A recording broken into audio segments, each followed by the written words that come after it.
for Guelph. Thank you, Madam Speaker. I rise today to speak second reading of Bill 39. Speaker, I just don't even know where to begin with this bill, other than to state the obvious. This is an outrageous attack on democratic principles, the principle of majority rule. Where is it in any democracy, anywhere in the world, that we say a minority of elected officials get to make the decision? You think about this. Imagine if Prime Minister Trudeau got up today and said in Parliament, moving forward from now on, 1/3 plus 1 of parliamentarians get to decide yay for legislation. People would be outraged, and rightfully so. As a matter of fact, it would be unconstitutional for the Prime Minister to do that. But here we are in the Ontario legislature today debating a bill that brings in minority rule in the nation's and the provincial capital. You know, as one journalist who's an expert on housing has said, it's nuts. Yeah, it is. Like literally democracy. We're literally debating the democratic, centuries-old democratic principle of majority rule within an elected body today. Think about that. And you know what, Speaker? It's not even needed. The government's own hand-picked housing task force never once said we need strong mayors, let alone minority rule, to address the housing crisis. As a matter of fact, not once, actually explicitly, the task force said we don't need to open the Greenbelt for development.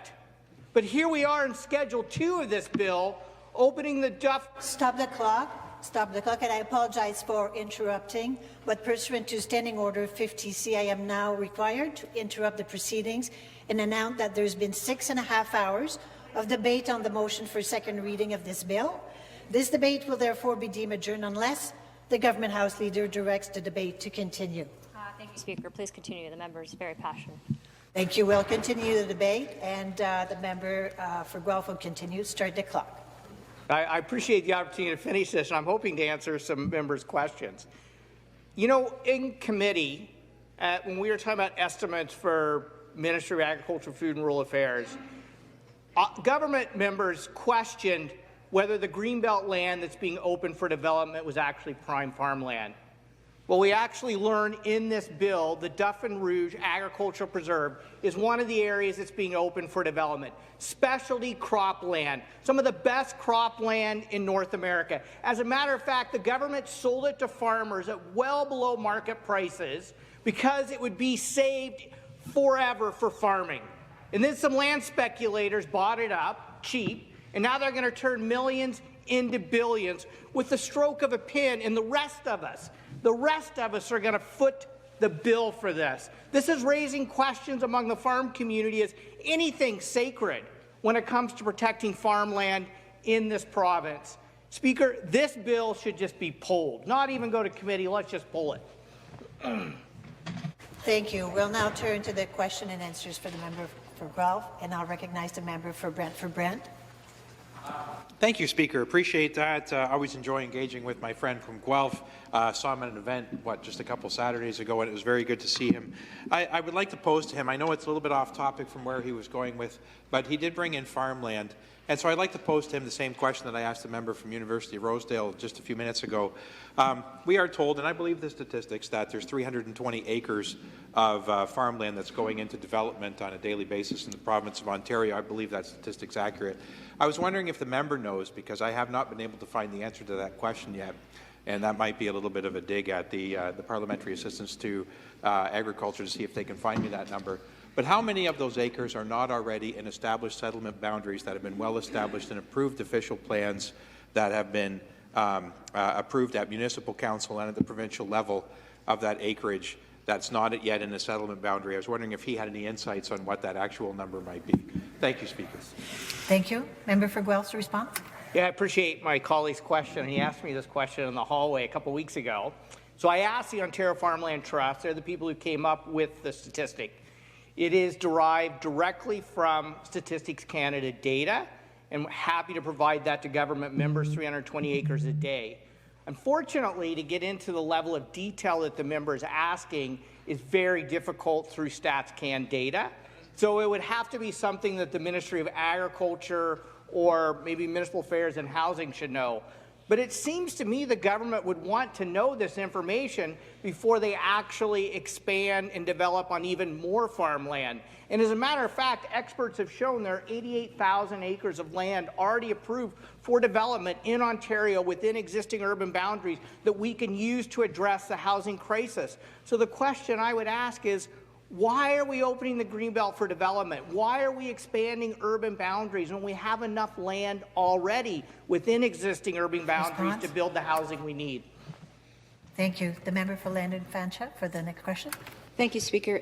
Speaker, I'm getting emails daily on this issue, and last week was the theme about democracy attack on education workers. Now it's on Bill 39, and this is what he writes. Bill 39 will repeal the bill that protects Duffins Rouge Agriculture Preserve and give ultimate powers to mayors. This is a direct threat to our democracy. This is going to allow land developers and mayors to pave over massive expansive of valuable ecosystems and farmlands that is irreplaceable. This is going to mean my city councillor that I voted for may not have a voice at the table if the mayor chooses to strong-arm the way to enact policies as they see fit. Please do what is right. Please stop this bill. Stop this government from completely ruining the province. This is nothing more than greed and bullying tactics. Is the member getting emails like this as well in his office? Thank you. The member for Guelph. Yeah, I'm getting a number of emails like this. I mean, first of all, we're literally bringing in minority rule. We're talking centuries of democratic principles are under threat in Bill 39.